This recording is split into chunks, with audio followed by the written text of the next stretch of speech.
თბილისის შემდეგ აირზენა მოსკოვის მიმართულებით ჩარტერული რეისების შესრულებას ბათუმის საერთაშორისო აეროპორტიდანაც იწყებს. აირზენა ბათუმიდან მოსკოვის მიმართულებით რეისებს კვირაში ორჯერ შეასრულებს. სარდი მოთხოვნის ფონზე აირზენა რეისების რაოდენობას ზრდის კიევის მიმართულებითაც.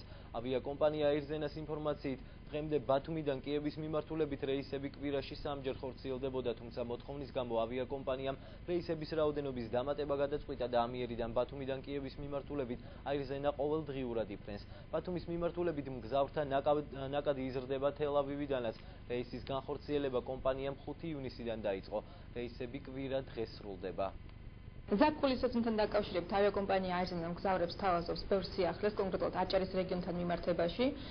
უკვე სრულდება ბათუმი-ბაქო-ბათუმის რეისი, 21 ივნისიდან იგეგმება ბათუმი-მოსკოვი-ბათუმის რეისის შესრულება. უკვე ვასრულებთ ფრენებს თელ-ავივიდან ბათუმში და აქვე მინდა აღვნიშნო, რომ საკმაოდ დიდია ინტერესი ისრაელის დამსვენებლების მხრიდან, მხოლოდ 3 რეისით 350 ტურისტი ჩამოვიყვანეს, რაც საკმაოდ კარგი მაჩვენებელია და ვფიქრობთ, რომ მომავალში უფრო დიდი მაჩვენებელი იქნება ტურისტების ზრდასთან დაკავშირებით. ასევე ვგეგმავთ ივნისის ბოლოდან ბათუმიდან თეირანის მიმართულებით ფრენებს და კიდევ სიახლე არის იმ კუთხით, რომ კიევში თუ დავფრინავდით ბათუმიდან კვირაში 3-ჯერ, ამან უკვე ყოველდღიური ხასიათი მიიღო.